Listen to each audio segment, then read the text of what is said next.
No one stands to lose more in Afghanistan than its women. Over the last 2 decades, women have been able to live more freely. Girls were able to go to school and even play sports, but their fates are now in the hands of Afghan leaders, U.S. generals, and yes, even a president who all have one thing in common. They are all men. Jessica Stone spent 5 months in Afghanistan. She's the host of the Talkin Politics and Religion podcast.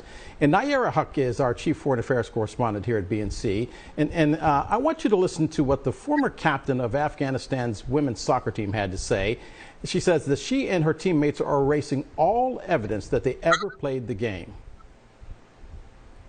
What hurts me the most is when I have been, the past few days, I have been calling them and telling them to burn down your uniform, try to remove anything that you have from the national team so they don't identify if they come to your house, take down your social medias, try to be silent, try to hide your identity, remove your identity. Jessica, do the men understand how devastating this is for the women of Afghanistan and, for that matter, the women of the world? I think some of the Western men do, but clearly one of the key control points that you didn't get to mention at the top of your introduction is that the Taliban is in control, and their values about women are medieval. And that's on top of a culture where me as a Western woman, I didn't meet in my time there very many women at all. And if I did, it had to be under the cover of a male who had been given permission by all of the husbands to host an event in which women were present. So this is just so counterculture to what you could possibly imagine here in the West. And I know in my case, the family that I'm trying to assist out, the wife has already survived an attack by the Taliban. In the 90s.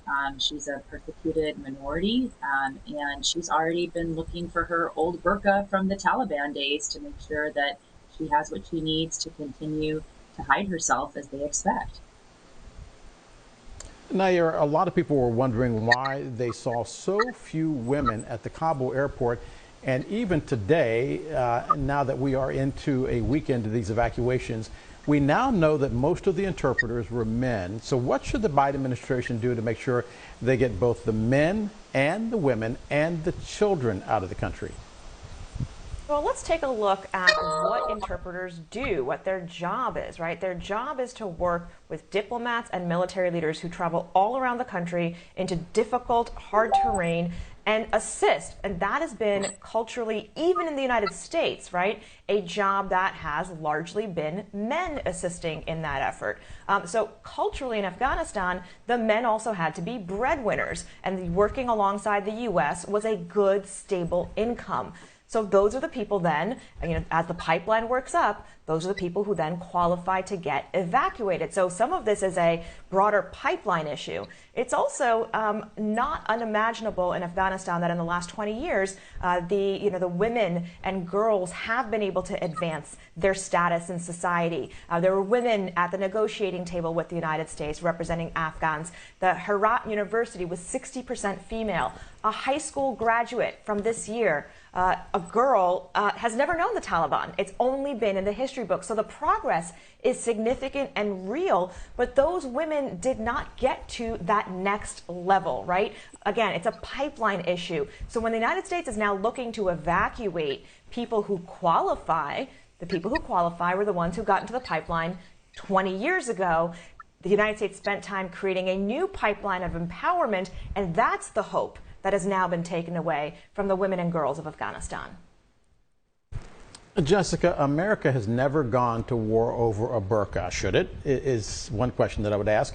But the other thing is, you keep hearing two schools of thought on this, which is one, that is their culture. But the other thought that you're hearing are women saying, I don't want to wear one. Yeah, I mean, I think that's a very broad question with respect to whether or not we should go to war over a burqa. And certainly that's not why we did 20 years ago. And our country has a history of being pretty slow to do that type of humanitarian intervention, even having to be drawn into other conflicts, such as Rwanda, over a period of time. But with respect to what you asked about burqas in general, can you restate your question again? Sorry, Del. Yeah, a lot. There are two schools of thought. One that says, for instance, the Saudis, full burqa. Other countries have niqab and hijab, but a lot of women say that they don't want to wear them, but they don't feel they have a choice because the cultures are ruled by men. So from the standpoint Del, where we view this entire situation unfold, go ahead. Yeah. Go ahead. Why don't I jump in here? Because I think I could provide some context as a Muslim woman that might be helpful for our viewers and for all of us, which is that I have made a choice to not wear a hijab. And in the United States, you have that choice of freedom of religion. In France, you actually don't have that choice because France is freedom from religion, which extends everything from whether or not you wear a burqa to if you can wear a cross around your neck to a public school. But to your broader question, right, when the United States uses military intervention to advance humanitarian gains, it is actually very limited. Jessica's totally right. The United States did not intervene in a very obvious genocide in Rwanda. Madeleine Albright and President Clinton afterwards said they deeply regretted that. That's one of their failures that they cited in foreign policy. But it's not like the United States is bombing Saudi Arabia, right? Or looking to liberate the women of Saudi Arabia, which that is the root of the draconian view of Islam in which women have to be covered a certain way. So when we talk about the United States using military to advance women's choice, it is not consistent. Is it a good thing? Sure. Could human rights, are women's rights human rights? Absolutely. Should human rights be the center of foreign policy? Sure. But that has tended to be, and even President Biden said this in his ABC interview the other day. He specifically said, we don't go to war to liberate women. We do that with other means. We do it with humanitarian support and diplomacy and hoping that these countries step up to make that change themselves. You know what I love about both of you, which is that I get to stand out of the way sometimes and get to ask the dumb men questions. But Jessica, I'll ask you this. The Taliban says they've changed. They say that if women want to join the government, they should. Do you really believe we're going to be looking at Taliban 2.0? No. No, I don't. Simple as that. There's no evidence that they've changed. What we have right now, I believe, is a opportunity for them to show the world that they have changed just for the moment that the spotlight is on them. There's no indication from the behavior in the outer areas that they have changed. And in particular, as I think we've reported previously during the week, forced marriages, executions. My friends in Kabul are already talking about executions of the persecuted minorities throughout the country. So I would be incredibly skeptical, and I would make sure that we are, as a country, are very skeptical of that claim. Nayyera, you have worked behind the scenes on a lot of these issues, I know, during the Obama administration. But the question is, if women aren't at the table in the dialogue, we know they're not going to be at the table with regards to the Taliban, even though the Taliban says that they will be.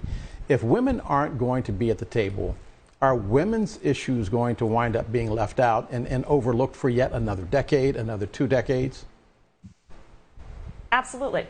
And that goes to Jessica's point. The Taliban have not changed. They've just learned to take their medieval ideology and apply it using modern technology, right? So they communicate in very effective ways, whether it's press conferences, using social media, and they are keenly aware of what the rest of the world wants to hear about them. But there is a reason why women and girls are looking to escape the countries, because they know what the Taliban are capable of and likely to do. So the idea that that change is going to come, no. And in these environments, in any conflict environment, women and children suffer most because the men now are looking to save their own lives and their own skin. So this is, conflict is ripe for the patriarchy to assert itself. We're going to take a break. When we come back, I want you to answer the question, both of you. If you could talk to the president, if you could talk to the Taliban, what is the one issue that you would want them to address? Jessica Stone, Nayyera Haq. We're going to take a break, and when we come back, Our conversation continues. You're watching DC Today. Welcome back. We continue our conversation now with Jessica Stone and Nayyera Haq. And Nayyera, or Jessica rather, before we continue, you introduced us to Reza, and we talked to him, and he and his family are still trying to get out of Afghanistan. What's the latest? They are still trying. We have a lot working behind the scenes in terms of logistics, and the key problem there is that you cannot get landing permission at Kabul airport without a place to take the passengers on the plane. And so until additional countries allow these refugees and folks to be processed on their territory, we cannot land further planes. This is the case for even the situation that the U.S. military finds itself in. They are at capacity in their Qatar facility. And so we just heard reports that Bahrain has opened up to these flights, but private charters are going to be presumably bound by the same types of rules. We've been trying for now 5 days to get him out via a private charter. And so far, there are some better processes that the State Department has implemented and the embassy has implemented on the ground, but it hasn't yet translated into more flights because we only have one airstrip at that Kabul airport. Had we kept Bagram open, we would have two. We would be able to move more people out. Bagram is an incredibly enormous army facility that is now taken over by the Taliban, and we would have to win it back militarily in order to use it. Thanks for the update. And by the way, we will keep our audience posted on the whereabouts of Reza and his family. I want to go back to the topic that we were talking about, though, and Nayyera, I'll go with you. I was concerned, as I was looking at all the images coming out of Afghanistan, that there were too many men involved in the decision-making process and too many women whose lives would be affected more so than the men in Afghanistan. If you were advising both the Taliban and the president, what would your advice be? What would the one thing that you would want them to address that they are not addressing right now? Oh, boy. Yeah, if I was advising the Taliban, I don't know that they'd actually let me even sit down and talk to them. And one of the things that they did do recently that was very interesting as part of their, Taliban 2.0 messaging campaign, Tolo News, which is an Afghan-based media outlet, the Taliban said they would do an interview. Now, the Taliban, in their rule in 1996 to 2000 or so, did not actually have the vibrant media environment that exists in Afghanistan right now. So media was effectively banned. So they agreed to do an interview, and Tolo News responded by giving them a female reporter to talk to. Now, that is huge progress in that space, knowing what that country has been through, and they did the interview. Unclear, though, that actually will continue, right? They know that in order for the world to go back to what the world has been doing for the last 15 or 20 years, which is effectively minding its own business while the U.S. tries to solve this situation militarily, that while the world is paying attention, they need to pay lip service to women and the idea of being inclusive. And strong statements from dozens of countries have been released saying that the Taliban need to protect women and girls' rights. But usually those strong statements work because they are backed up by some threat of force. As Jessica said, you've already given up the big Air Force base. You've already made it clear to the entire world that your military is focused exclusively on an evacuation mission. So what's the incentive for the Taliban to actually keep any of their promises? And in fact, in their press conference, they told us what they were going to do, which is, sure, we'll include women if women abide by our version of Sharia law. Both things actually don't compute.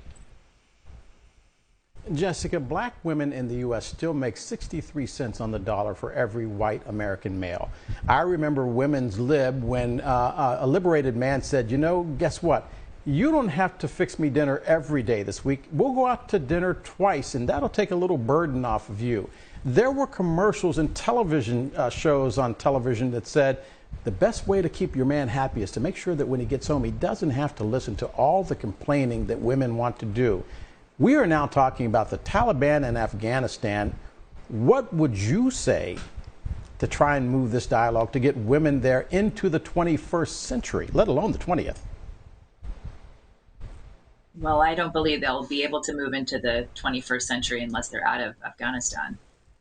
They need to be someplace that is going to give them the opportunities that they began to have for the last 20 years, which were always fragilely guaranteed by the constructs of the U.S. and coalition military presence there. I do think that when you meet Afghan women in this country, and I do meet quite a few, they are benefiting from the opportunities in a different type of society, not just a society that allows freedom of religion, but a society that prizes and educates and empowers women to move up. Are we a perfect country? You and I have talked about this for a long time. Absolutely not. But we do have founding documents that allow us to evolve and progress towards a more perfect union. And I think of my own journey to Afghanistan independently as a stringer. I write about it in Crossing the Divide, my book. This is not something that you would have seen even in our country 20 years before that. So that a woman would go to a place as dangerous as Afghanistan on her own to do some reporting and actually be able to do it with the help of people on the ground. So that is why I feel so strongly about protecting these gains and in particular getting people out like my friend Reza and his family, because they supported me in that time as a woman, a Western woman, Yeah. and not everybody in Afghanistan would have given me that opportunity. I want to give his little 4-year-old girl the same opportunity he gave me to grow up in a peaceful country and to advance herself through education and hard work. Two things from our standpoint on this broadcast that we notice. Minorities are not really protesting that loudly. Women are not protesting that loudly. Jessica Stone, Nayyera Haq.